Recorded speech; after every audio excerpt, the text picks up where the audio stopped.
Avec nous ce soir, on a Guillaume. Salut à toi, Guillaume. Salut à tous, Super, comment vas-tu? mais super, merci à toi. Parfait, j'espère qu'on m'entend bien, que On le t'entend pas visuel est bon. visuel, le son, il a l'air plutôt bien. On va quand même regarder avec le chat si c'est tout bon. Donc, n'hésitez pas à confirmer en effet si le son, surtout, est bon du côté de Guillaume. En tout cas, bienvenue chez Cryptologique. Merci beaucoup de passer un petit moment avec nous pour venir parler un tout petit peu de votre projet, donc Sonar. Plutôt super cool. Merci pour l'invitation, ouais, ça fait toujours plaisir d'en discuter un peu crypto aussi le soir. Toujours plaisir. Exactement. Ouais, c'est exact. Ça fait toujours plaisir. Est-ce qu'on peut peut-être directement commencer avec une petite présentation de, peut-être pas directement de Sonar, mais plutôt de Guillaume. Qui est Guillaume? Qu'est-ce que tu fais dans le monde de la crypto-monnaie? Et depuis quand est-ce que tu es arrivé dans ce milieu? Alors, j'ai pas l'habitude de parler de moi, mais bon exercice. Non, moi je suis donc déjà je suis assez jeune, j'ai 26 ans, donc diplômé école d'ingénieur informatique il y a 3 ans maintenant, donc dans une école dans le nord de la France à Lille. Donc j'ai fait un master finance aussi durant ces 5 ans d'école, puisque j'avais un attrait de base pour tout ce qui était trading de manière générale, et aussi essayer de comprendre un peu la finance de manière un peu plus globale, donc tout ce qui est économie, macroéconomie et autres. Donc je voulais essayer d'un peu plus comprendre ce qui nous entourait financièrement. Et donc pendant ce temps-là, vu que ça va être important pour la suite, j'ai notamment rencontré Olivier, qui était un de mes très bons potes pendant l'école. Et donc ensuite, moi je suis allé travailler chez une grosse entreprise qui s'appelle Worldline, qui fait notamment tout ce qui est outils de paiement, qui est assez énorme. Je travaillais chez eux en alternance et ensuite un petit peu.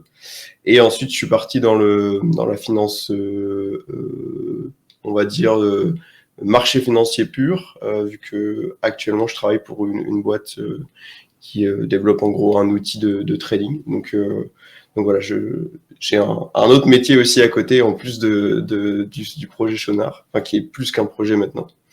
Et donc moi, je me suis intéressé aux crypto durant mon cycle d'ingénieur. En 2017, je pense, j'ai commencé à m'intéresser parce qu'on a eu une conférence dans notre école.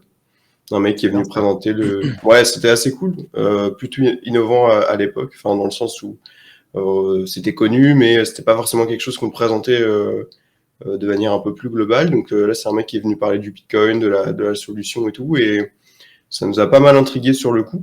Donc forcément, vu qu'on avait une appétence très technique, la, la, la, la technologie qu'il y avait derrière la blockchain était hyper intéressante.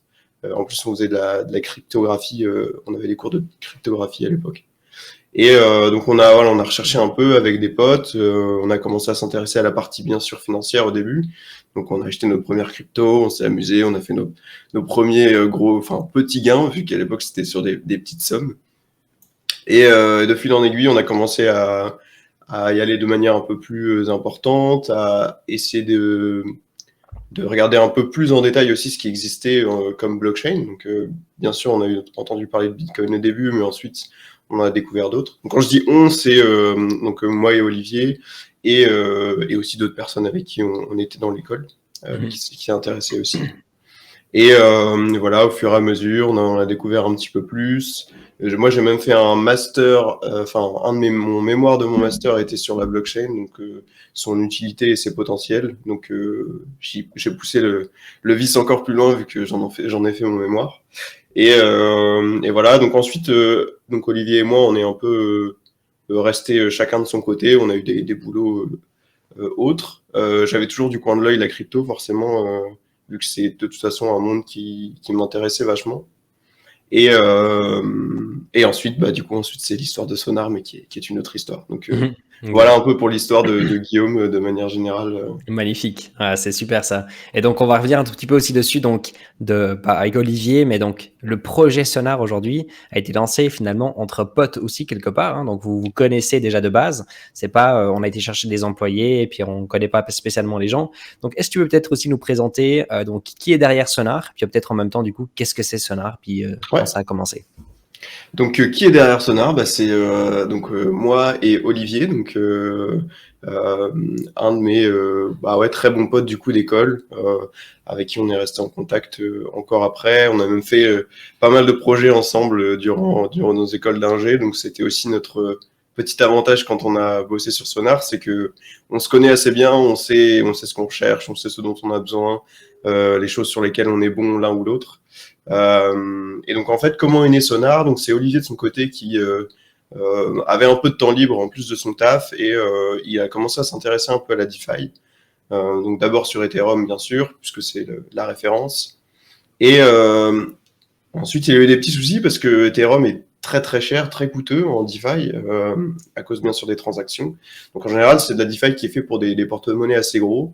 Et comme il voulait commencer tout doucement pour un peu découvrir comment fonctionnaient les différents mécanismes de DeFi, ben en fait, il s'est dirigé vers Solana, qui était un peu une très bonne solution à ce moment-là, vu que avec des fees très très basses. Donc voilà, il a commencé à mettre un peu de fonds perso là-dessus. Et au bout d'un moment, il s'est dit bah c'est un peu chiant. Moi, j'aimerais bien pouvoir traquer l'ensemble de mes fonds. Et en fait, à chaque fois, je dois aller voir sur ce protocole, voir sur ce protocole et autres.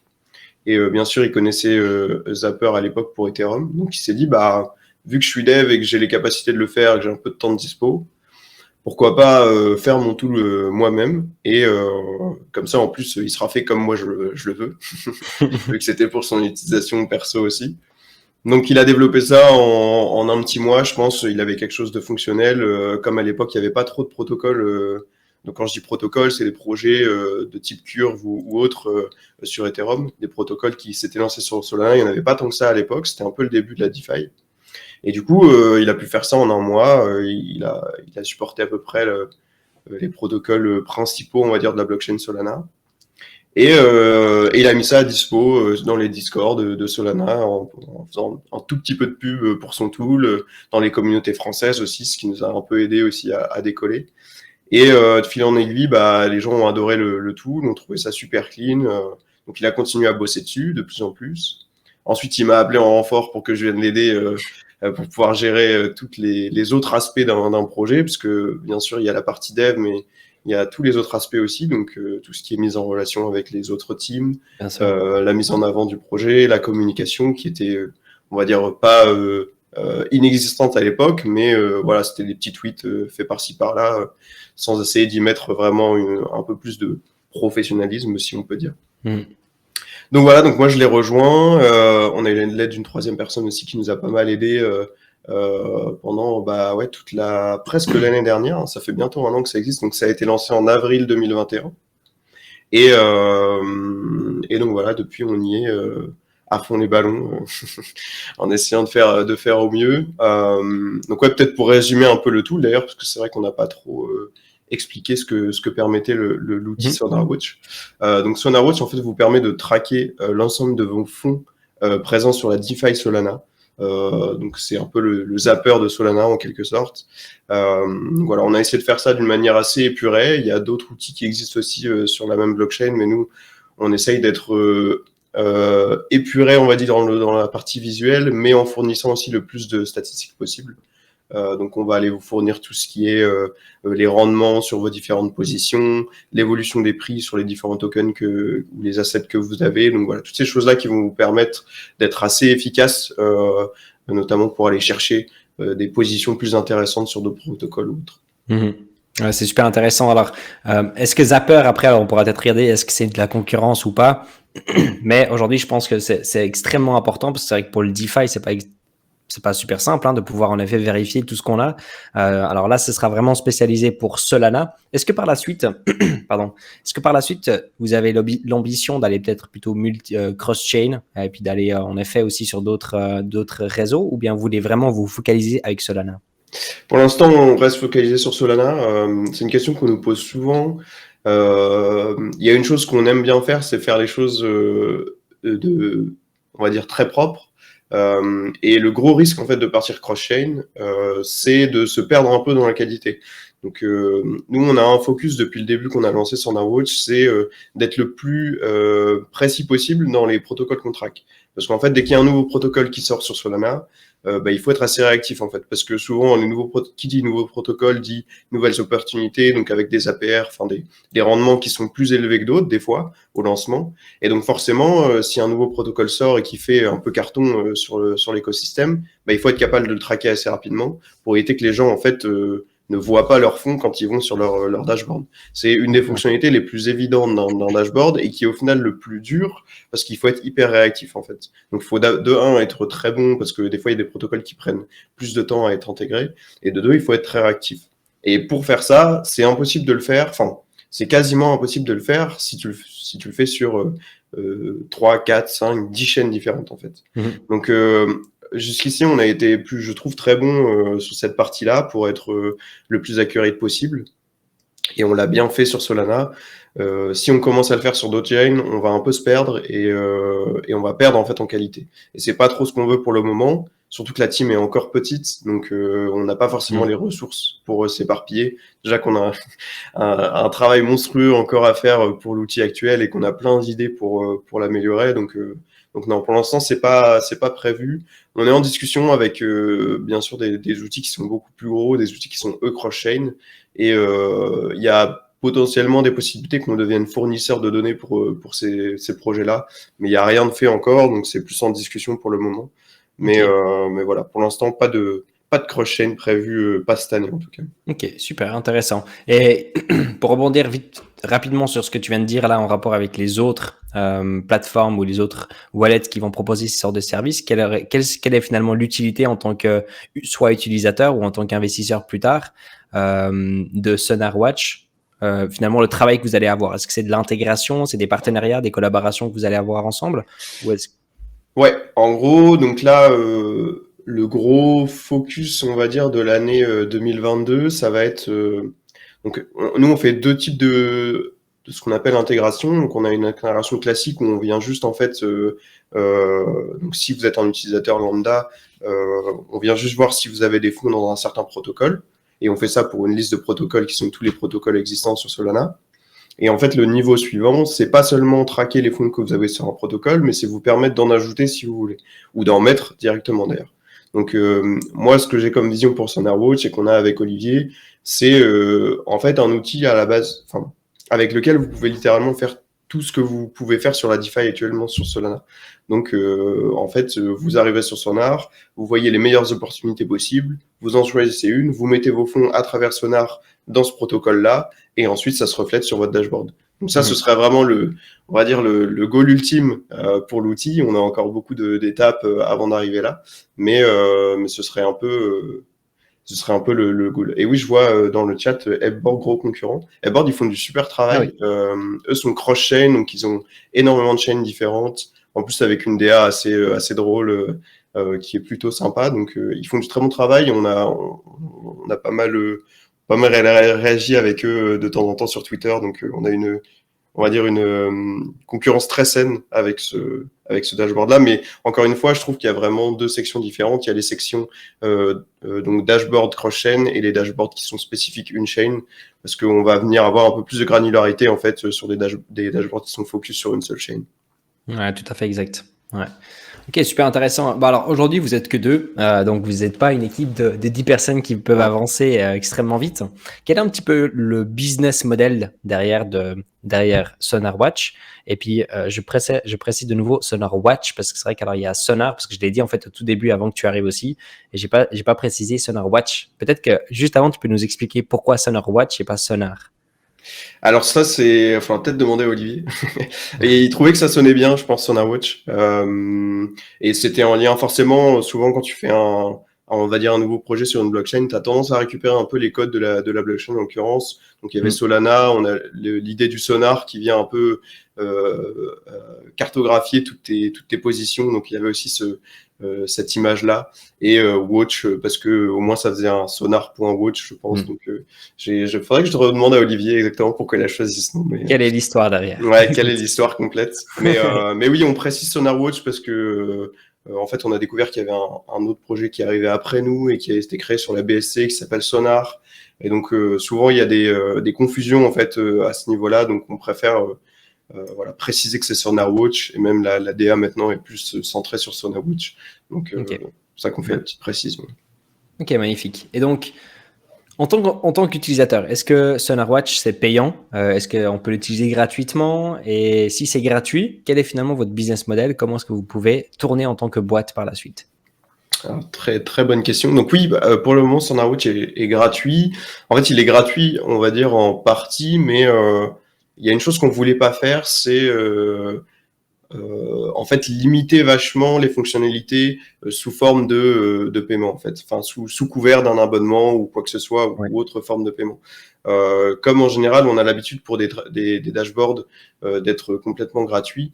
On est resté sur cette page-là aussi. La seule chose, donc actuellement le site est gratuit, vous pouvez y aller, l'utiliser, vous verrez tous vos fonds, quoi que ce soit, quel protocole ce soit, on n'a aucune limitation là-dessus.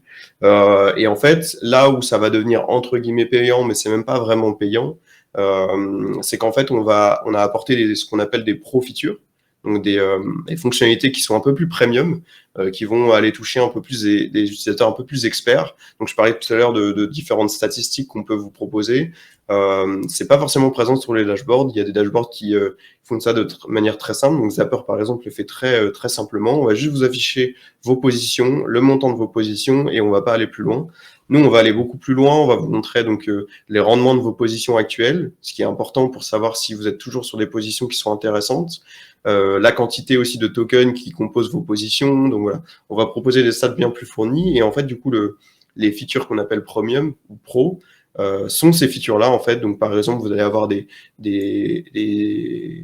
graphiques historiques sur ces métriques-là. Donc par exemple, vous allez voir l'évolution du prix de votre token, l'évolution du prix de votre LP token, l'évolution du prix de votre farm, l'évolution de donc ce qu'on appelle la TVL, donc c'est la quantité de fonds qu'il y a dans un protocole. Donc c'est aussi intéressant pour savoir s'il y a des protocoles qui sont plutôt attrayants, ou alors qui semblent un peu touchy potentiellement. Voilà, il y a différentes métriques qui peuvent être intéressantes pour analyser ça.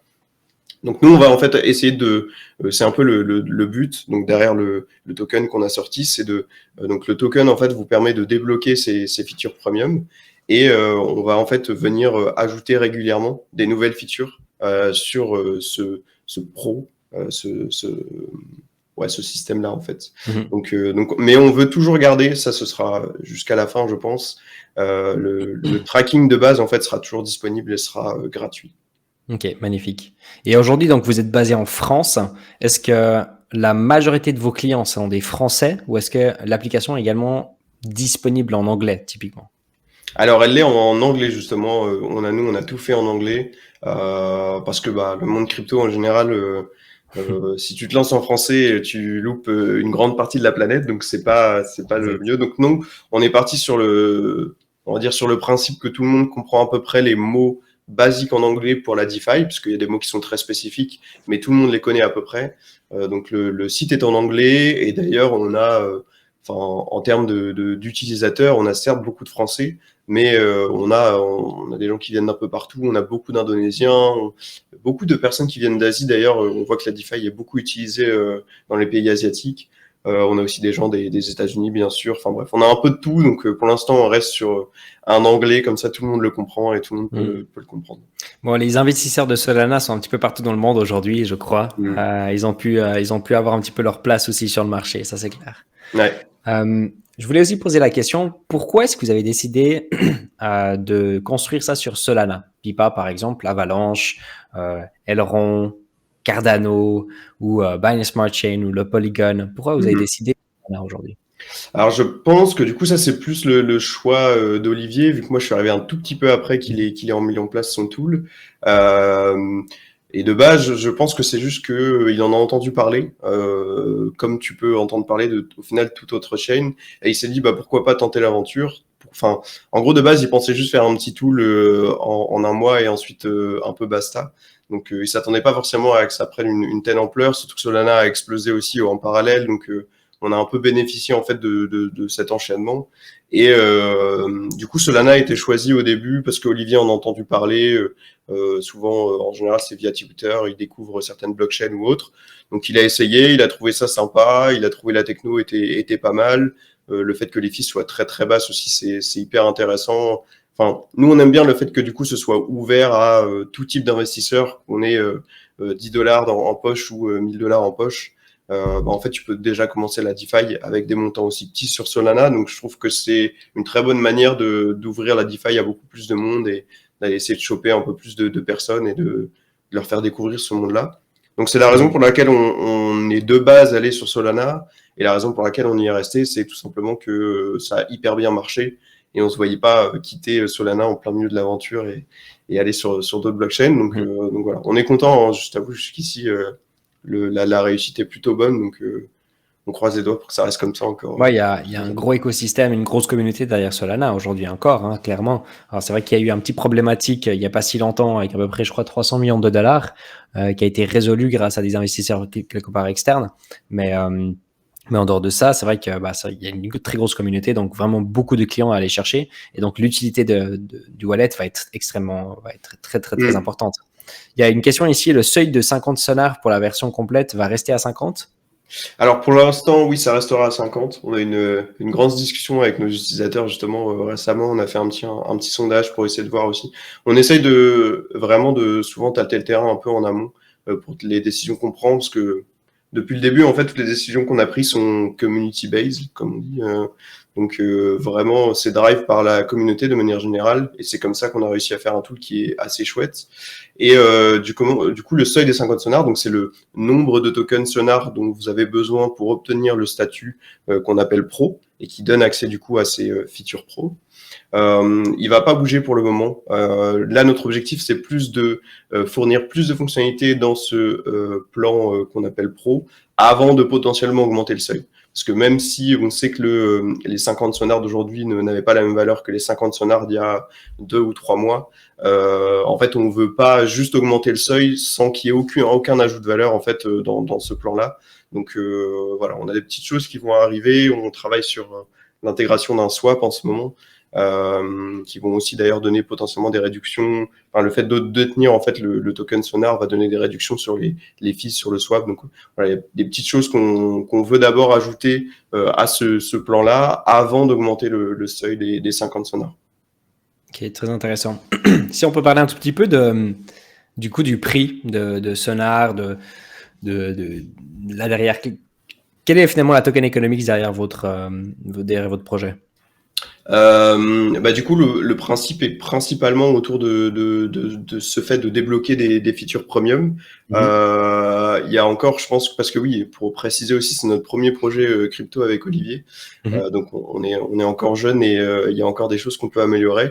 On sait que les tokenomics sont pas forcément parfaites. Il y a toujours des choses qui peuvent être améliorées. C'est pour ça qu'on essaie aussi vachement de prendre un peu l'avis des utilisateurs, de savoir ce qu'ils en pensent. De voir aussi quel type de solution on peut trouver. Donc pour l'instant, les tokenomics sont principalement dirigés vers ce système de feature premium, qui est du coup un peu la base, la fondation du token. Et ensuite, on est ouvert à beaucoup de choses. Il y a beaucoup de... Comment on appelle ça? J'ai oublié le nom. J'ai oublié. En fait, le principe qui donne un peu plus de pouvoir à l'utilisateur via le fait de détenir les tokens. Et en fait, ouais, c'est la gouvernance. Voilà. La gouvernance qui est quelque chose d'assez pas mal à la mode en ce moment, et c'est quelque chose qu'on est en train d'étudier aussi. Donc, parce qu'en fait, comme on a un outil qui évolue régulièrement avec des nouvelles fonctionnalités, des nouveaux protocoles, on se dit que donner aussi le pouvoir de vote à un utilisateur qui détient par exemple beaucoup de Sonar, qui du coup est un utilisateur qui montre son support par rapport à la plateforme, c'est un peu logique qu'on puisse lui donner une voix qui est un peu plus forte, et il pourrait par exemple décider de mettre un peu plus de poids sur l'intégration de telle feature parce que lui ça l'intéresse un peu plus, ou alors tel protocole parce qu'il a une grosse partie de ses fonds qui y est, et nous on pensait que c'était un peu moins important, mais comme voilà on a des holders comme on appelle qui sont très demandants sur ce protocole. Donc voilà, il y a beaucoup de choses qu'on peut faire. Ça c'est en train d'être analysé, de voir un peu comment on peut faire ça proprement. On a essayé de pas trop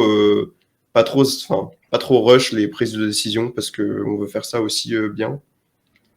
Et donc voilà, donc c'est un peu la grosse partie des tokenomics, on va dire. Et aussi dans le business model va rentrer, c'est d'ailleurs des choses qu'on est en train de faire, le fait de vendre donc les données que nous on détient, parce que on a énormément de données historiques, et aussi un outil qui permet de faire des choses que peu de gens peuvent faire actuellement, donc le fait de traquer les fonds sur plein de protocoles différents. Et ça, c'est aussi des choses qu'on peut, voilà, qui ont un intérêt business pour d'autres projets avec qui on travaille. Ouais, tout à fait. Donc, ça rentre aussi dans le business model. Ok, très bien. Et ça, c'est typiquement quelle sorte de données, du coup, qui pourraient être vendues à ce moment-là? On parlerait de quoi comme données? Donc, par exemple, un exemple que je peux te donner, c'est donc un protocole qui a un fonds d'assurance, donc les insurance funds. C'est des fonds en fait qui sont dédiés justement dans le cas potentiellement soit de hacks, soit de problèmes avec les smart contracts qui ont été faits par le protocole. Ils ont en général un fonds qui est dédié à ça. Et ce fonds-là, en fait, en général, est mis sur des protocoles, donc des protocoles de lending ou autres. Et en fait, ils le mettent sur des fonds pour que ce soit pas de l'argent qui dorme juste là, soit de l'argent qui soit fructifié et qui permettent encore plus, on va dire, d'aider ou de rembourser certains utilisateurs. Et du coup, il y a des protocoles qui cherchent à mettre en avant ces fonds-là pour présenter en fait à leurs utilisateurs, leur dire voilà, voilà nos fonds, voilà telles et telles adresses qui contiennent les fonds de cette assurance et voilà où ils sont placés actuellement avec tel rendement. Donc pour être très en fait, pour donner une vraie visibilité, une transparence sur le placement de ces fonds-là. Donc ça, c'est des choses que les protocoles peuvent être amenés à chercher. Donc pouvoir traquer, en fait, c'est ce qu'on fait, hein, pouvoir traquer l'emplacement de leurs fonds. Et nous, en fait, on peut facilement leur délivrer cette solution-là, enfin facilement, avec un peu de dev bien sûr, mais on a en fait en fait, on a la matière, on a la compétence, on a la techno aussi derrière, donc c'est des choses qu'on peut proposer. Et c'est des choses qu'on commence à voir, donc on est en train de travailler potentiellement avec des projets pour leur provide ce genre de données. Bien sûr, exactement. Ça a une grande valeur. C'est vrai que moi, je travaille beaucoup aussi sur le côté des données, justement, aussi la décentralisation des données, mais aussi justement la valorisation que ça a réellement sur Internet. Et puis, c'est vrai que dans la crypto, c'est vrai que ça a des grosses valeurs aujourd'hui encore. Et tout ça, ça dépend des utilisateurs. Si demain, tu viens et puis tu as en effet un carnet avec 150 utilisateurs, tu vas pas peut-être avoir beaucoup d'argent derrière qui va y tomber. Mais ça, alors, c'est du moment qu'on va parler en dizaines de milliers d'utilisateurs, à ce moment-là, c'est vrai que ça commence à devenir très intéressant. Ouais. Aujourd'hui, est-ce que vous savez combien d'utilisateurs vous avez chez SonarWatch? Alors, c'est dur à traquer exactement. On a une métrique qui est intéressante, c'est le nombre de wallets qui ont interagi avec notre outil. Donc, c'est pas forcément le nombre de personnes qui se sont directement connectées à l'outil, mais c'est le nombre de wallets qui ont été entrés dans l'outil. Donc ça, on en a à peu près 180 000, je pense, adresses uniques. Wow. Et en daily user, on tourne autour des 20 000. Après, tout dépend de comment Google Analytics traque ça et la véracité, on va dire, des données. Mais je pense que c'est une donnée qui est pas trop fausse. Mais bon, on préfère éviter de s'y baser complètement vu que potentiellement ça peut être un peu différent. Mais ouais, on pense qu'on est autour des 20 000 utilisateurs. Semblerait. Il y a eu un petit bug, c'est sûrement MailRap, comme d'habitude, je suis désolé. Mais du coup, c'est tout bon, on t'entend de nouveau. Et c'est s'arrêter à les informations sont pas si fausses. Ouais, normalement Google et Google Analytics est plutôt accurate là-dessus, mais voilà, on préfère pas non plus être en mode c'est sûr à 100% qu'on a de ces 20 000, mais ça semble être ce qu'on voit quand même de manière générale. Mais c'est fou, hein, 180 000 adresses uniques déjà, c'est pas peu, hein. Je veux dire, c'est quand même très joli chiffre. Ouais, bon, on est quand même content au final du résultat, mais ah bah bien sûr. Ouais. Assez fou. Parce qu'aujourd'hui, du coup, sur SonarWatch, alors après, si tu souhaites après faire un partage d'écran pour montrer une certaine chose, hésite surtout pas aussi à dire, hein. Mais on peut se connecter donc avec des wallets. C'est vrai qu'on a beaucoup des wallets qui sont assez connus comme Phantom ou Solflare par exemple ou d'autres. Quelle sorte de wallet est-ce qu'aujourd'hui on peut utiliser pour se connecter sur SonarWatch? Bah ouais, on a comme ceux que tu as cités, de toute façon le plus gros wallet actuellement sur Solana, c'est Phantom. Ouais. Et moi je vais conseiller, je pense, à peu près à tout le monde d'utiliser Phantom, puisqu'en plus maintenant ils commencent à sortir leur app mobile, donc ils commencent vraiment à atteindre un marché qui est énorme et ils font un travail. Enfin, c'est le type de wallet dont tu as besoin quand tu arrives sur une blockchain. Et c'est d'ailleurs très smart de la part des mecs de chez Solana d'avoir mis un peu le paquet là-dessus. Parce que en fait, c'est ce dont tu as besoin. Si tu veux qu'une blockchain soit adoptée massivement, il te faut une interface utilisateur qui est de base ton wallet, qui soit presque à la perfection. Donc, mais sinon, oui, après, on a tous les autres wallets. On a les wallets comme Solflare qui ont été intégrés aussi. Solette, mais qui est un peu déprécié maintenant. Et donc, on essaye d'ajouter les plus gros. On a Matt Wallet aussi, quelque chose d'assez utilisé. Donc voilà, on Chaque essaie de wallet, ok. s'adapter. Ouais. On essaie de s'adapter, de faire en fonction des demandes. Ça nous arrive d'avoir des demandes sur des nouveaux wallets. En général, on les ajoute si on voit que c'est une utilisation assez importante. Ouais. Ah, je vois aussi ici que vous avez SafePal aussi, et puis aussi Coin98. Et ça me fait Ouais, plaisir de le voir. Parce ça, que c'est un gros aussi, Coin98, ouais. j'adore. Je trouve ça super. Malheureusement, un tout petit peu, enfin, pas beaucoup utilisé. Puis c'est vrai qu'on peut pas, on peut pas se connecter partout avec. Et ce qui est assez embêtant, c'est que quand on a MetaMask et Coin98, bah, des fois après, c'est des petits problèmes. Il faut juste travailler un petit peu avec les Hmm. options. Mais, ok, voilà. Du coup, on peut se connecter avec beaucoup de wallets. Super intéressant. Ouais. Euh, Aujourd'hui, est-ce que votre business model, en tout cas les idées que vous voulez proposer, c'est 100% de la visibilité et tout simplement pour simplifier, pour qu'on puisse en effet retrouver tout simplement nos assets sur le côté du DeFi, ou est-ce que vous aimeriez aussi proposer du DeFi par la suite, du lending, du staking, des choses comme ça, ou si vous le faites déjà? Non, on le fait pas du tout pour le moment. Alors honnêtement, non. Enfin, la première réponse qui me vient, c'est non. C'est pas forcément quelque chose qu'on va aller chercher, je pense. Bon, de un, parce que comme je t'ai dit, on a déjà énormément de travail à faire sur la partie tracking. Ouais. Enfin, ça, bien sûr, c'est dans l'état actuel des choses, c'est-à-dire avec la taille de notre épique actuelle, les objectifs qu'on s'est fixés pour les quelques mois à venir. Voilà, ça peut bouger si on arrive à trouver pas mal de ressources et de personnes supplémentaires. On est en train de rechercher activement, justement.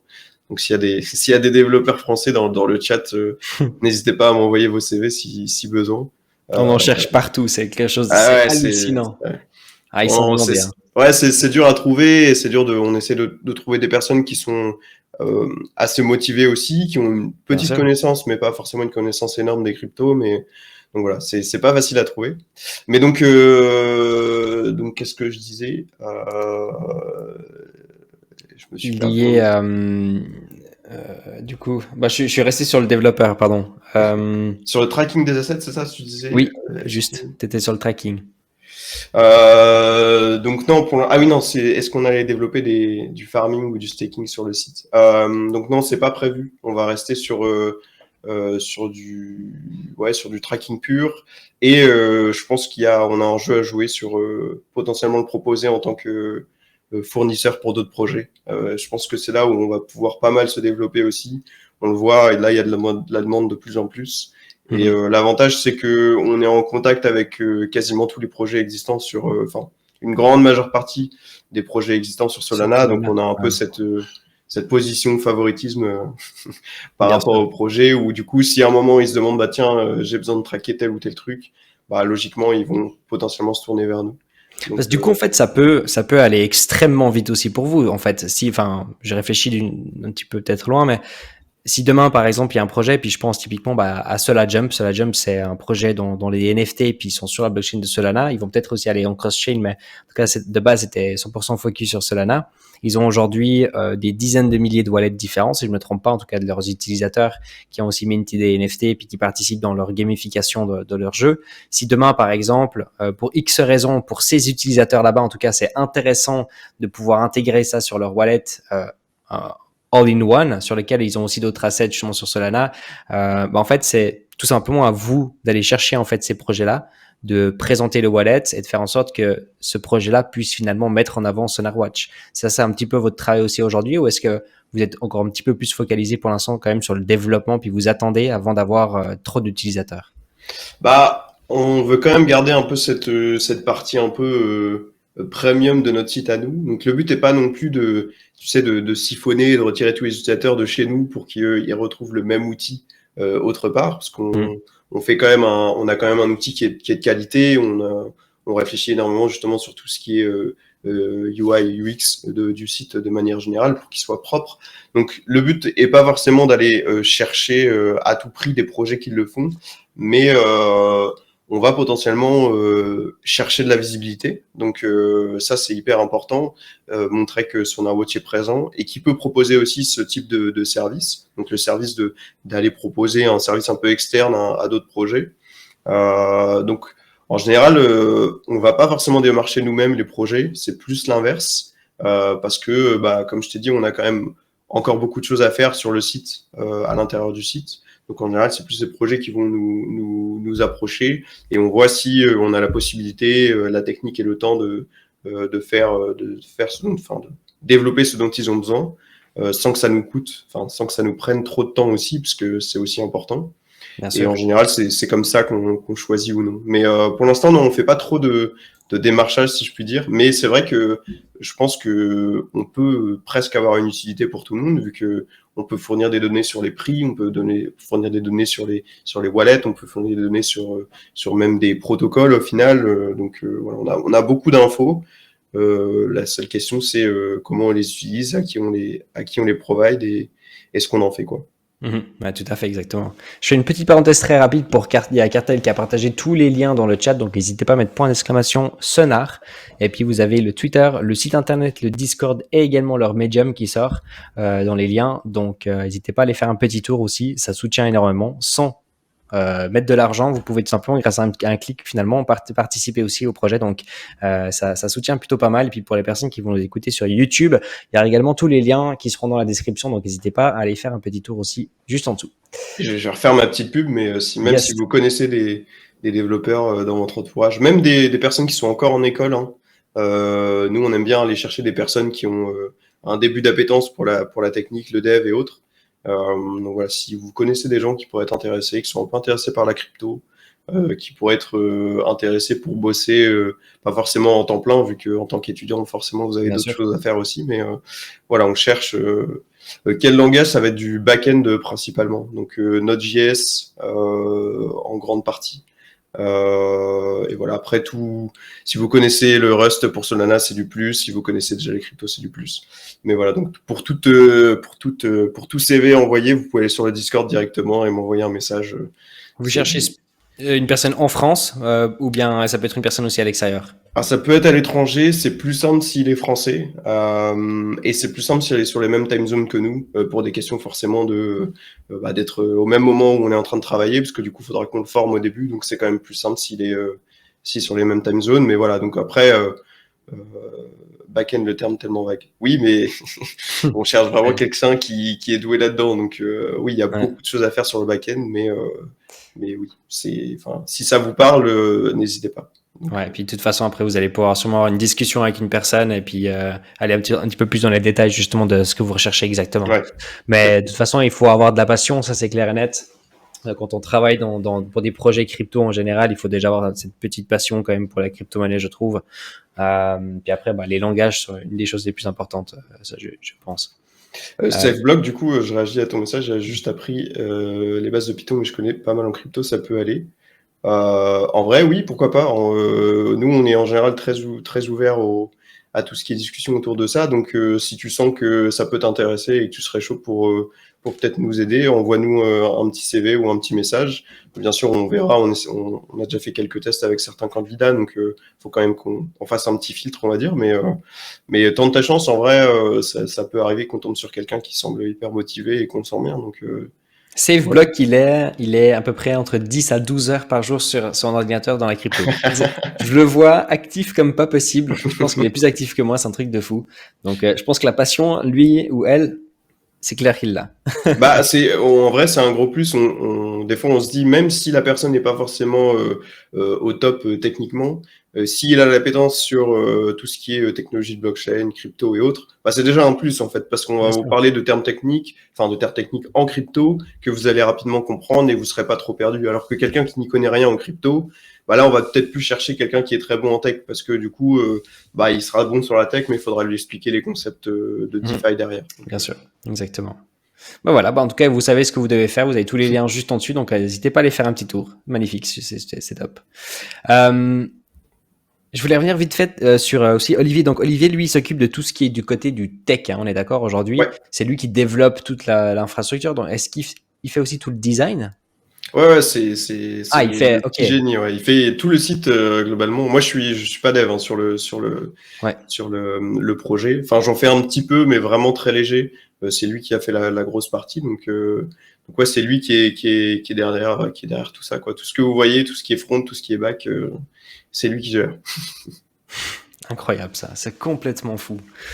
Tu nous l'envoies ici. Comment ça, tu nous l'envoies ici? J'ai pas bien compris. Ok, je pense que j'ai pu poser un petit peu toutes les questions sur Sonar. Watch, je voulais encore juste savoir aujourd'hui sur Quelles sont un tout petit peu les questions vraiment souvent posées de ta communauté aujourd'hui chez SonarWatch, qu'on pose souvent? Est-ce qu'il y a quelque chose que vous allez bientôt développer ou bien que vous ressentez que vous avez vraiment besoin de faire pour votre communauté parce qu'il y a cette demande? On a parlé justement de la gouvernance, hein, c'est ça qui va être, enfin, ça va être super parce que du coup les gens vont pouvoir participer et voter et donner un petit peu leur avis. De temps en temps, ils peuvent tout simplement même proposer quelque chose. Ça, c'est vraiment top. Donc, c'est la communauté qui propose et les gens ils viennent voter en tant que token holder. Ça, c'est vraiment génial. Mais est-ce qu'aujourd'hui, vous avez déjà quelque chose que vous voulez encore faire parce que votre communauté l'a demandé? Là, comme ça, il y a le swap qui me vient en tête, puisque Okay. c'est quelque chose d'assez simplifiant pour la vie de tous les jours, on va dire. Parce que bon, le swap, tu peux en retrouver un peu partout, hein. Maintenant, il y a beaucoup de. D'ailleurs, il y a un agrégateur de swap qui est sorti il y a quelques mois maintenant, qui s'appelle Jupiter, qui est un super projet. On a rencontré la team. On a rencontré la team au Portugal en plus pendant un event Solana et ils sont top. Et du coup, on est en train de travailler avec eux justement pour intégrer leur agrégateur directement sur Sonar. Donc l'avantage, c'est que en fait, ça te permet de trouver les meilleures routes possibles existantes parmi tous les protocoles qui existent et qui peuvent te proposer un swap. Donc c'est un outil super. On est en train de travailler avec eux. Donc ça, c'est, on va dire, quelque chose qui est assez demandé. Il y a une deuxième chose, c'est l'app mobile. Oh, Parce que pour l'instant, c'est entre guillemets une version desktop, même si elle est, comme on dit, mobile friendly. Donc c'est-à-dire que tu peux même un peu simuler une app, tu sais, tu peux l'enregistrer sur ta homepage. Et du coup, tu as une icône sur ta homepage, tu cliques dessus, ça bien t'ouvre sûr. Sonar directement, et tu as même le site qui est déjà chargé, enfin il est préchargé par ton tel. Donc on a presque une app, mais c'est vrai que on pourrait peut-être faire une app mobile, mais pour l'instant, on n'a pas trop ce focus-là parce que bah, c'est un, comment dire, c'est un profil spécifique en fait. Enfin, il y a des personnes qui sont spécialistes dans le développement d'app mobile. Bien sûr. Donc c'est un truc qu'on va pas faire tout de suite. On pourrait faire une sorte de web app, donc tu sais, c'est en gros, c'est juste une application, mais qui te copie purement et simplement le contenu de ta page web. Mais du coup, c'est pas forcément très adapté. Donc ça, c'est quelque chose de très demandé par la communauté. On en est conscient, mais pour l'instant, on pense que c'est pas, ça en vaut pas trop l'effort, je pense. Ouais, Et il y a toujours des priorités, hein, de toute façon. ouais, c'est ça. C'est vraiment, il y a des fois, on est frustré à mort parce que bah il y a des choses qu'on veut faire, on se dit juste mais ça ce serait trop bien de l'avoir sur le site et ensuite on se dit ouais mais en fait on a tout ça qui est en cours et il faut qu'on fasse encore tout ça. Donc bah on le met dans les idées mais pour l'instant on peut pas trop le faire. Donc Mm. Ouais, tout à fait, exact. Il y avait j'essaye une de question. regarder en même temps parce qu'on a en fait on a un outil actuellement pour récolter les feedbacks. Je sais pas si je peux le mettre dans le Ah bah chat. ça peut être intéressant, ouais. Et puis bah en attendant, peut-être que je peux te reposer une autre question déjà. Je te bombarde, hein. Je Ouais me vas-y sens, vas-y. il y avait une question ici justement de SafeBlock aussi. Si Solana est délaissé, alors on avait parlé justement juste avant, en effet, est-ce que vous allez rester sur Solana ou est-ce que vous allez peut-être cross-chain? La question ici, c'est si Solana est délaissé par tout le monde dans les mois ou les années à venir, est-ce que vous avez un plan B? Très bonne question ça. On y a déjà réfléchi. Enfin, forcément, c'est des questions qui se posent hein, quand tu travailles uniquement sur une blockchain. Tu es un peu dépendant de son succès au final, ce qui semble assez logique. Hein. Ouais. Du coup, pour l'instant, on se dit que bah, tant que Solana fonctionnera bien, on continuera. Même si Solana enfin, pourrait à certains moments, on va dire, décroître un peu en popularité, mais qui garderait des niveaux. En général, la stat qui est intéressante, c'est ce qu'on appelle la total value lock, donc les fonds totaux qui sont sur la blockchain, qui est en général une bonne métrique pour savoir si une blockchain fonctionne bien, enfin si elle est assez populaire. Donc pour le moment, on se dit que de toute façon, on compte continuer dans l'aventure assez longtemps. Euh, mais se posera la question au bout d'un moment si en effet Solana décroît, est-ce que potentiellement on ira sur une autre chaîne. Honnêtement, je pense que enfin, je pense que si ça arrive, c'est possible qu'on le fasse. Après, le seul problème, c'est du coup, il faut repartir de zéro. Et si tu arrives sur une chaîne qui a déjà des dashboards, tu arrives un peu en retard dans la course. Mhm. Donc, c'est aussi risqué. Après, nous, pour l'instant, on kiffe l'aventure du projet de manière générale. Donc, je pense que s'il fallait refaire quelque chose, on n'hésiterait pas et en plus, on le ferait sans les erreurs qu'on a fait tout au long de l'aventure Déjà. avec SonarWatch. Donc, Et vous allez sûrement aussi avoir déjà une certaine base de clientèle, peut-être pas 100% des détenteurs de wallets Solana pur, mais il y a automatiquement des gens qui sont aujourd'hui sur plein d'autres wallets également, et donc automatiquement ils vont pouvoir simplement synchroniser, faire le nécessaire. Et c'est vrai que vous avez déjà pris une base d'utilisateurs, donc ça peut être déjà plutôt pas mal. ouais, en plus, on a des retours qui sont assez cool des fois de personnes qui nous disent, par exemple, ils veulent carrément que on se mette sur la blockchain Ethereum, tu vois. Alors qu'on leur dit, mais vous avez déjà Zapper, vous avez déjà Zerion, il y en a plein sur Ethereum. Ils disent oui, mais votre outil, moi, je le préfère à Zapper en fait. Donc, je veux le vôtre, mais sur Ethereum. Du coup, on se dit qu'en effet, si on swap sur une autre blockchain, on va peut-être en fait avoir des utilisateurs qui seront en mode je vous connais bien, j'adore votre tool sur Solana, vas-y go, j'utilise le vôtre aussi sur cette nouvelle blockchain parce que je sais que vous avez fait un truc cool. Donc, Exactement. on se crée une sorte de petite fanbase qui est assez chouette. Ouais. C'est exactement ça. Et surtout, d'avoir des compliments comme ça, c'est top parce que de mon point de vue, c'est vrai que Zapper, c'est un des plus gros quand même aujourd'hui sur le marché, si je me trompe pas en tout cas. Si on reprend le même business model que vous avez, je pense qu'ils ont à peu près la même chose, sauf qu'eux, ils sont cross-chain en effet. Peut-être pas tout à fait la même chose, mais c'est vrai qu'ils sont très connus, beaucoup de personnes l'utilisent. Et c'est vrai que c'est très simple, hein, surtout avec MetaMask aujourd'hui qui cartonne quand même, où la majorité des gens aujourd'hui, ils ont tous quand même un MetaMask maintenant, en tout cas ceux qui sont dans la crypto. Donc c'est vrai qu'automatiquement, c'est plus simple quand même aussi, parce que vous avez pas MetaMask. On n'a pas MetaMask, mais du coup, on a Phantom sur Solana. Exactement, ouais, c'est ça, exact. Qui est, je pense d'ailleurs, je veux dire, ça a ses avantages et ses inconvénients, mais Phantom est beaucoup plus user-friendly, je pense, que MetaMask actuellement. Ce qui est bien, on va dire, ça a ses avantages et ses inconvénients, mais je trouve qu'ils ont fait un bon taf. Ouais, tout à fait, exactement. Ok, c'est top. Je pense qu'on a fait à peu près le tour je sais pas si du coup tu as pu trouver des feedbacks de ton côté ou pas. Ça peut être assez intéressant, mais sinon, ouais, donc là, donc on a l'app mobile, donc ça c'est le truc le plus demandé. On a la transaction history, donc ça en fait c'est pouvoir voir l'historique de tes transactions. Oui, ça c'est une chose qui a été beaucoup demandée. On a beaucoup d'utilisateurs US et tu sais qu'il doit faire un tax report tous les ans.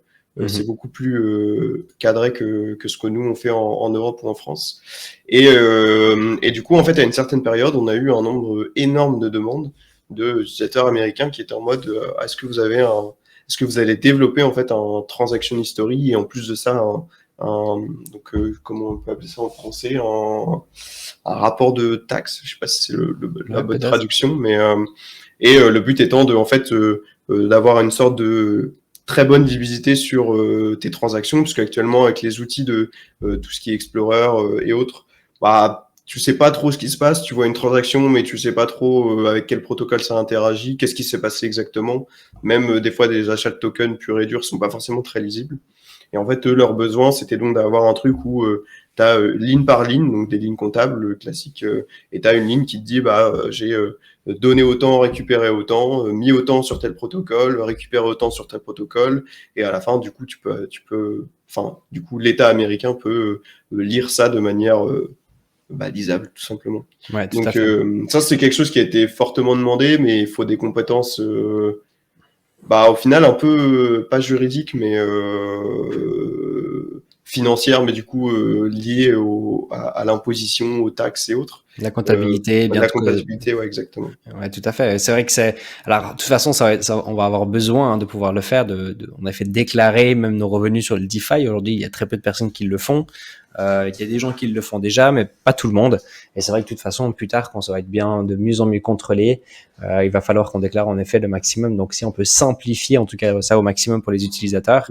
Et de toute façon, les applications vont le faire. Hein. Donc, si après, vous n'arrivez pas à suivre aussi, automatiquement, après, des fois, les gens, après, ils partent ailleurs. Ça, c'est sûr.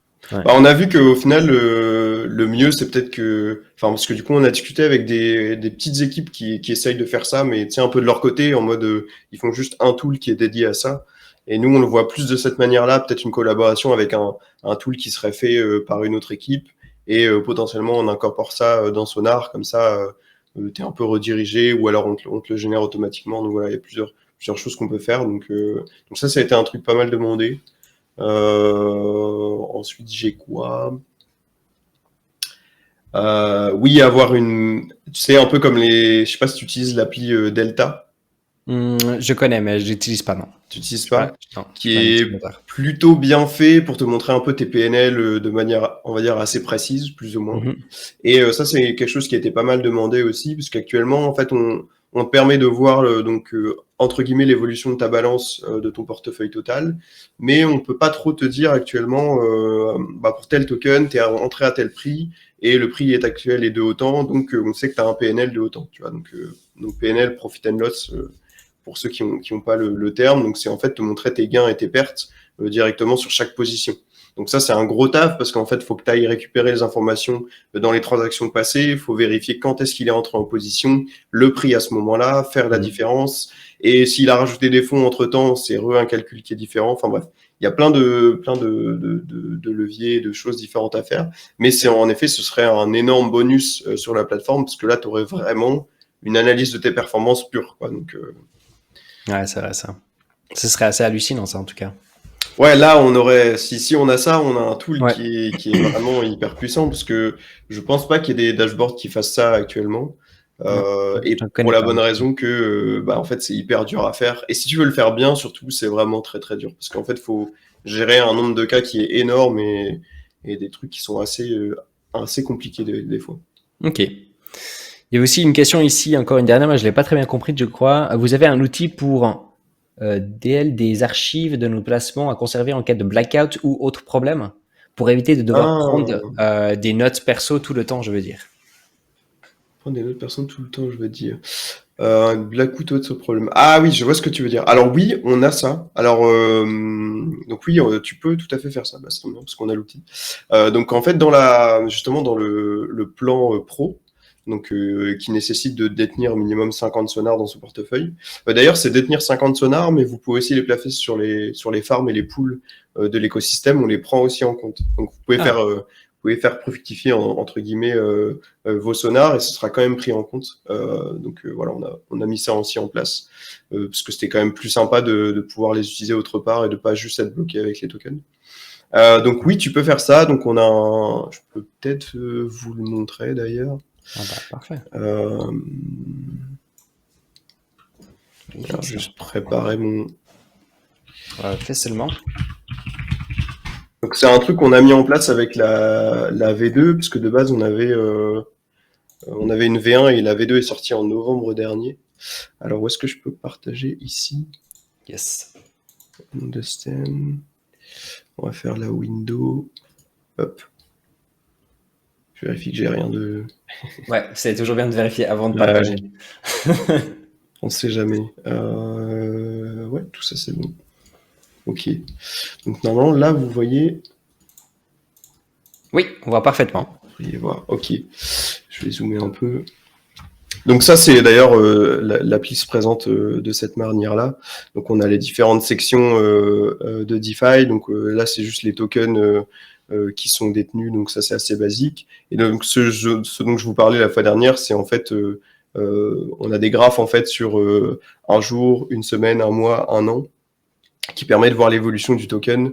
Donc pour les différents tokens, bon ça c'est du stable donc ça va pas bouger. Donc, voilà, on a les petits charts et ça en fait c'est des prix que nous-mêmes on vient récupérer en fait, c'est des données qu'on stocke nous-mêmes de notre côté. Donc c'est des données qu'on a en base. Ouais.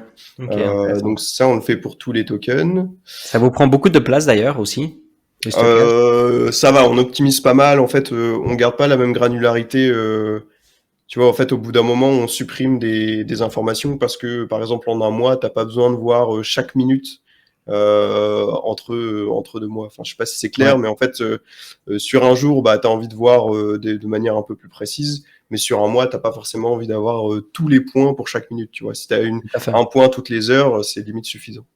Donc ça prend de la place, mais ça va, on optimise pas mal cette partie-là. Enfin, Ok. Olivier optimise beaucoup cette partie-là. Donc ensuite pour les LP tokens, tu vas avoir des graphiques un peu différents. Donc là c'est la supply totale qui est présente dans la pool. Enfin non, ça c'est le nombre de tokens, pardon. Ça c'est la supply totale donc en dollars, donc là 14 millions de dollars par exemple. Et pareil, tu as les graphes sur un jour, une semaine et autres. Et ensuite, tu as le prix du LP token. Donc ça, c'est un peu spécifique, le prix du LP token. Tout le monde ne connaît pas forcément C'est spécial, ça, en effet. Mais en fait, comme au final, la quantité de ton LP fois le prix, c'est la valeur de ta position, c'est quand même intéressant de le connaître. Tout à fait, ouais. Donc voilà, ensuite, ouais. Il y a eu ici un petit message, si je peux me permettre un petit retour en direct sur Sonar, je ne vois pas les ORI que j'ai gagnés en staking, je vois juste ceux que j'ai déposés. Les ORI. A-U-R-Y. Ouais, c'est le projet Aurori. Alors, normalement, c'est avec le stacking, on l'affiche. Et il y a peut-être une partie des ORI qu'on n'affiche pas. Je suis pas sûr qu'on ait tout intégré. Donc ça, tu vois, c'est encore... c'est tous les petits protocoles qui sont un peu annexes, ou les principes de stacking sur certains... Donc ça, Aurori, c'est un projet de NFT qui est hyper connu. C'est un des plus réputés, je pense, sur Solana, qui est français d'ailleurs. Cocorico. Mais oui, c'est possible. Hésite pas à mettre un petit message sur Discord ou alors en feedback. Je sais pas si tu l'as déjà fait, mais s'il y est pas, faudrait qu'on le rajoute. Mais ça va dans la liste de toutes les choses qu'on a à faire, bien sûr. Mais hésite pas à me faire un retour sur le Discord si besoin. On sera ravis de voir quand est-ce qu'on peut ajouter ça. Il va sûrement le faire, SafeBlock. Magnifique. Et donc ensuite, voilà, tu as la partie farm. Donc on essaie d'afficher les APR aussi. Donc ça, c'est le rendement sur ta position. Pareil, tu peux avoir l'évolution de l'APR. Donc ça, c'est intéressant, tu vois, pour savoir si tu as une APR qui est très, très baissante sur une certaine position. Tu vas dire, je vais peut-être aller chercher quelque chose de plus intéressant sur un autre protocole. Et ensuite, tu as bien sûr le lending. Donc on te met aussi les rates qui sont sur ton lending. Donc ça, c'est les comment on appelle ça, les intérêts, voilà, pardon. On en vient à oublier les termes français tellement. Ouais, ça c'est vrai. Ouais. Des termes anglais. Donc ça, c'est les différents intérêts et autres. Et ensuite, on a d'autres choses dans les MISC et autres. Et donc, ce qui nous intéressait de base, c'était donc on a un petit bouton ici en haut à droite qui va vous permettre en fait de télécharger un fichier CSV dans lequel en fait on liste toutes vos positions en cours. Et d'ailleurs, on a fait un petit guide vidéo là-dessus pour que vous compreniez bien. Enfin, je sais pas si on va bien voir ça. Mais en gros, on a fait un petit template Google Sheet. Et en fait, ça va vous permettre même d'avoir peut-être des stats un peu plus intéressantes. Donc là, en fait, vous venez importer la feuille. Et ça va vous permettre d'avoir des petits graphes comme ça qui vous donnent un peu l'exposition sur les différents protocoles ou le type de protocole. Donc ça, c'est un truc qu'on veut aussi intégrer dans la plateforme, mais bon, ça prend un peu plus de temps. Donc pour l'instant, on a la possibilité de le faire avec vous avez la possibilité de le faire avec un Excel. Et du coup, vous pouvez en fait importer plusieurs fois, tous les jours, vous pouvez faire un import. Et en fait, ça va vous mettre un historique aussi. Mais ça, c'est excellent. Et puis, c'est vrai que je peux vraiment le dire, hein, les tableaux Excel comme ça, les gens, ils sont vraiment à la recherche. Les gens, ils adorent ça. Et c'est super pratique. C'est vrai que c'est toujours cool d'avoir ça un tout petit peu. Alors, quelque part, tu l'as pas besoin si tu as Sonar, Watch. Ouais, c'est ça. Mais il a raison. C'est vrai que dans le cas où on sait rien, peut-être on a des soucis avec la plateforme. Bon, je ne le souhaite pas. Hein, mais c'est vrai que si potentiellement le dashboard est plus dispo et que vous allez venir vous souvenir. Mais on va peut-être aussi, on réfléchit à d'autres choses, essayer de potentiellement mettre des choses en cache pour que justement dans le cas où il y a des problèmes de chargement ou autre. Mais donc oui, cette fonctionnalité est dispo. Ouais. Parce que je vois aussi à gauche, on a des NFT. Donc c'est-à-dire que moi j'ai un NFT sur Solana qui a une valorisation de $200. Ce sera écrit. Et puis on se base sur quoi? On se base sur le floor price du coup. Exactement. Donc là, j'ai quelques exemples d'ailleurs. Unirect City qui est un projet français aussi. Exactement. Donc là, en fait, on vient récupérer le floor price. Donc on utilise ce petit site-là. En fait, on les a contactés pour savoir si on pouvait utiliser leurs données. Eux sont spécialisés dans les data NFT. Et du coup, on s'est dit qu'on pouvait peut-être travailler ensemble. Et donc, on utilise leurs données en fait pour montrer une évaluation au floor price. Donc, il n'y a aucune notion on différencie pas du tout les NFT en fait, tu vois. Alors que dans une collection, tu peux avoir des NFT qui ont plus de valeur que d'autres de fait de leur traits de caractère différents. Là, on le fait pas du tout. C'est vraiment une valorisation au floor, donc au minimum. Donc le floor price, pour rappel, c'est le prix le plus faible actuellement sur les plateformes de marketplace de NFT. Comme OpenSea, Ouais, etc. exactement. Donc oui, on le permet, on le fait pas pour toutes les collections, parce qu'il y a un petit travail manuel aussi de notre côté à faire, donc ça prend un peu de temps. On a essayé de le faire pour les plus grosses, mais on sait qu'il en manque, il en manque encore pas mal, mais on a mis en place ce tool, enfin cette partie NFT, parce qu'on sait que c'est quand même hyper important dans la DeFi Solana. Et du coup, on s'est dit, bah, on peut pas ne pas afficher les NFT. Et en plus, si on a une petite valorisation assez rapide, c'est assez chouette. Donc voilà, on a mis ça en place aussi. Magnifique, super. Ouais, mais ça, je pense, c'est une bonne chose aussi, pour être honnête. Parce qu'il y a de plus en plus de personnes qui participent. Et c'est vrai que les NFT Solana, ça cartonne de plus Ouais, en plus, même, c'est, j'ai c'est... l'impression. C'est assez fou. On a de plus en plus de projets maintenant qui commencent aussi là-dessus. Mm. Donc, super intéressant. Ok, ça, c'est top. Et la Je grosse trouve... feature, oui, d'ailleurs, la grosse feature qu'on a apporté avec la version numéro 2, c'est le principe d'adresse book. Donc, c'est la possibilité, en fait, d'avoir plusieurs adresses et de les compacter en une fois, en fait. Donc, d'avoir ce qu'on appelle ici, tu vois, je me mets en multi-wallet. Et en fait, mon Multi-wallet, ouais. multi-wallet, c'est le regroupement de toutes mes adresses. Parce que souvent, tu as plusieurs adresses sur une même blockchain. Et comme ça, on m'affiche en fait toutes mes positions sur l'ensemble de mes wallets. Voilà, donc en gros, là, ça va dans Address Book, si je peux me permettre. Et ben là, après, en gros, du moment que tu appuies dessus, après, tu peux choisir quelle adresse tu veux activer. Et si d'un coup, il y a une que tu veux pas activer, tu peux aussi l'enlever. Ouais, c'est ça, ouais, tout à fait, exactement. Magnifique, super. Magnifique, bah écoute, merci bien pour cette présentation encore avec le partage d'écran. Je pense que c'était quand même bien de pouvoir le montrer aussi visuellement. Hop, je fais aussi. Hop. Ah bah, t'as déjà enlevé, magnifique. Je voulais le faire pour toi et t'as été plus rapide. Ok, c'est ouais, vraiment génial. Je pense que les gens, ils ont bien kiffé quand même aussi. Alors, j'ai vu qu'il y avait déjà des utilisateurs sur le chat, des gens qui avaient déjà fait du farming, etc. Donc plutôt cool. On a tous les liens. N'hésitez pas à mettre point d'exclamation Sonar sur le chat si vous aimeriez avoir tous les liens nécessaires pour aller faire un tour sur le projet. Et puis, moi, ce que je peux peut-être proposer, Guillaume, c'est qu'après, on parte peut-être très rapidement avec le chat.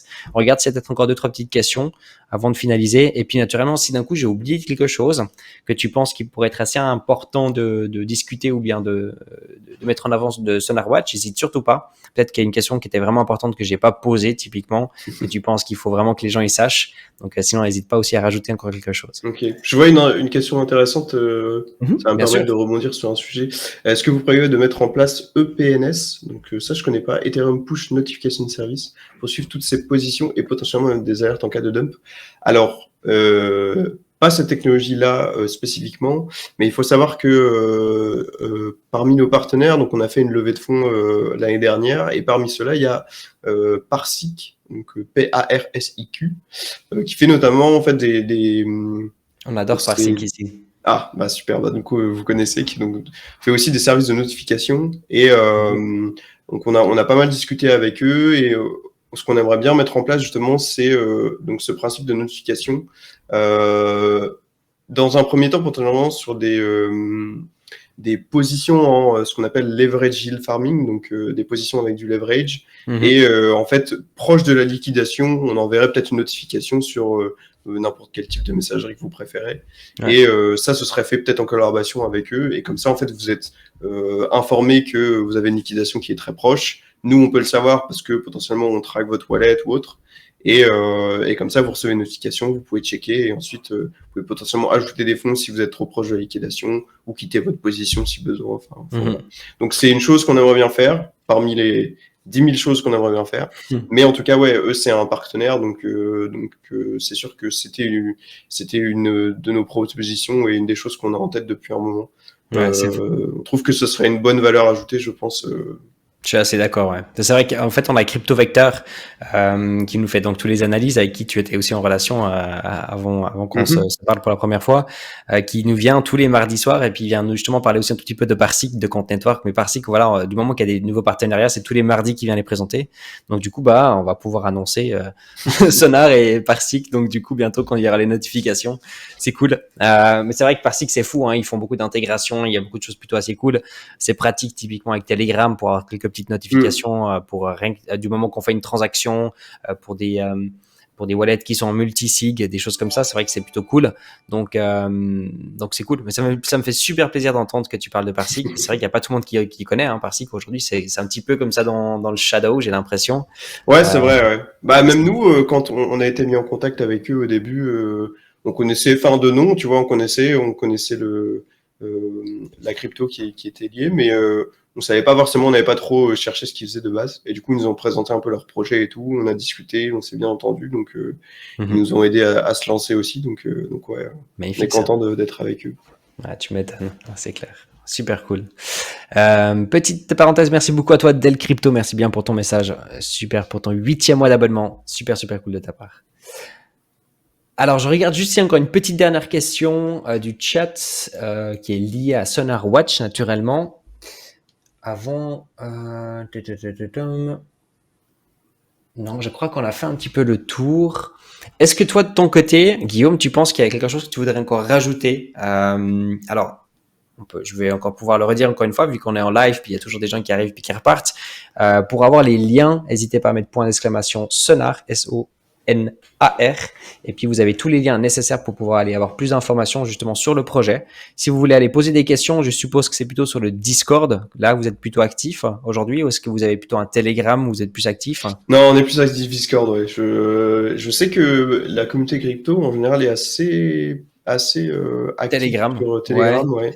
Mais Mais Discord nous, on aussi. a commencé Discord et on aime bien parce que, en tout cas pour notre tool, c'est vraiment une bonne manière de récupérer les retours et de pouvoir échanger plus rapidement aussi avec les utilisateurs. Donc, ouais, moi, j'essaye d'être assez actif sur Discord et de répondre à tout le monde, littéralement, si je le peux. Donc, ouais, n'hésitez pas à venir sur Discord, faire un petit coucou. On a une petite communauté française aussi qui est chouette. Donc voilà, venez soutenir. N'hésitez pas à donner vos retours aussi. On prend vraiment ça, c'est le corps le corps et le cœur de notre outil. C'est comme ça qu'on en a fait quelque chose de chouette. Donc n'hésitez pas, vraiment n'importe quel retour, on le prend avec grand plaisir. Magnifique, super. Et puis, il y a de toute façon le côté des spéculateurs, des gens qui vont être des token holders et puis qui veulent parier sur le prix du token de Sonar naturellement. Est-ce qu'il y a du marketing de prévu? C'est vrai que j'ai pas posé cette question.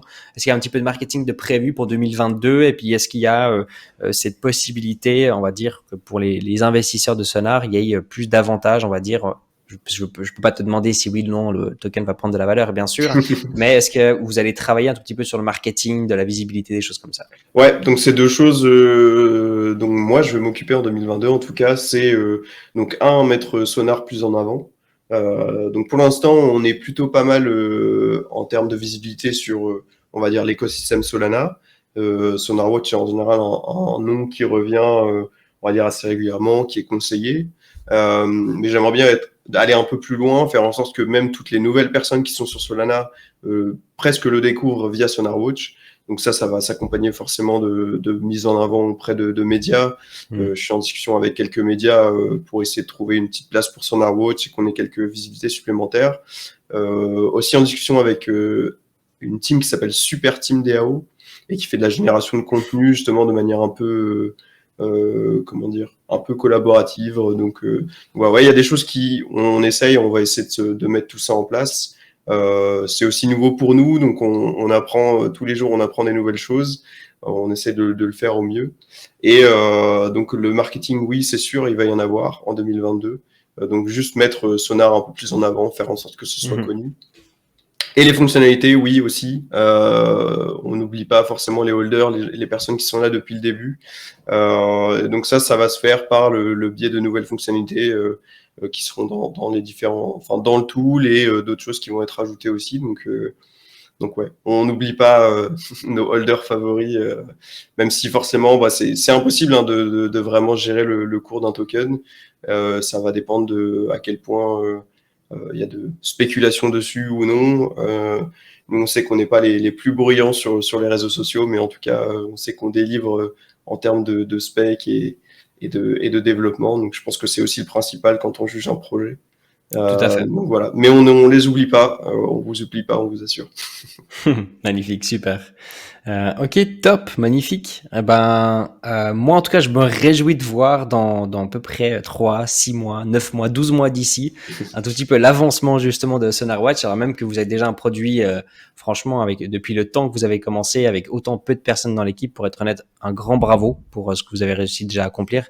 Merci. C'est magnifique d'avoir autant d'utilisateurs en daily et puis d'avoir autant de personnes qui se sont finalement connectées avec des wallets. Franchement, un grand bravo à vous. Super, super cool. Je peux seulement vous souhaiter courage pour la suite, parce qu'il y a encore de très belles choses qui vont arriver en effet pour non seulement les mois, mais d'ici des années surtout à suivre. J'espère surtout que Solana va bien tenir. Ouais. Du coup, là en l'occurrence, En nickel aussi. il y aura sûrement un plan B, j'en suis conscient, mais au plus longtemps que Solana peut rester en tant qu'écosystème, en tant que blockchain, et au plus grand que c'est, au mieux que c'est aussi pour vous surtout. Donc, et puis j'espère surtout que pour les utilisateurs de Solana, qu'ils aient les outils nécessaires sur le marché pour que ce soit tout simplement agréable. Parce que c'est ça finalement votre objectif. C'est pas seulement d'avoir beaucoup de personnes, etc. Non, c'est que les gens puissent utiliser en effet un outil pratique, simple, efficace, sécurisé, et qui fait en sorte qu'on puisse gagner du temps dans le monde de la crypto-monnaie, parce que c'est déjà pas toujours évident pour tout le monde. Donc c'est plutôt cool. Moi, écoute, je peux te dire avec grand plaisir qu'on se revoit dans 6 mois ou quelque chose. En tout cas, on garde de toute façon contact. Et puis comme ça, on va pouvoir te reposer des questions en rapport avec l'interview qu'on a eue aujourd'hui. Et puis dans 6 mois, un tout petit peu, justement, le changement, qu'est-ce qu'il y a eu de nouveau, avant, après. le avant et après, voilà, exactement. Et puis après, ça dépendra beaucoup du marché. Hein. Peut-être qu'on aura un Bitcoin à 15 000, peut-être un Bitcoin à 100 000, on ne sait pas. On verra bien où le marché va y aller. Et ça aura automatiquement aussi une certaine importance sur votre business quand même aussi. Hein. C'est que le marché est très important quelque part. Donc voilà. Merci en tout cas. Merci de m'avoir accueilli. C'était super cool. Super intéressant de discuter. Et c'est cool aussi d'avoir quelques questions et retours. Donc voilà. Bah ouais, avec plaisir. On se retrouvera peut-être plus tôt si on a d'autres choses à présenter aussi à l'occasion. Donc merci à tous d'avoir suivi aussi. Merci d'avoir été présents. Un grand merci à toi, Guillaume, vraiment super cool. Peut-être qu'un jour, si Olivier il veut, il peut aussi venir, hein, il n'y a aucun problème. Je sais que des fois, les devs ils aiment bien être derrière l'ordinateur en train de travailler comme des fous, mais s'il veut, il est toujours aussi le bienvenu, naturellement, pour venir discuter. Je le sortirai de sa caverne. Voilà, essaye. Excellent, super. Bah écoute, alors, Guillaume, une excellente soirée à toi, courage avec tout le reste, et puis surtout, si vous avez des questions, tout le monde, allez sur, il y a tous les liens dans la description pour YouTube. Et puis, allez sur Discord pour aller poser des questions et puis donnez vos feedbacks. Bah, merci à tous et bonne soirée. Ciao, ciao Guillaume, au plaisir. Ciao. Merci beaucoup. Ciao, ciao.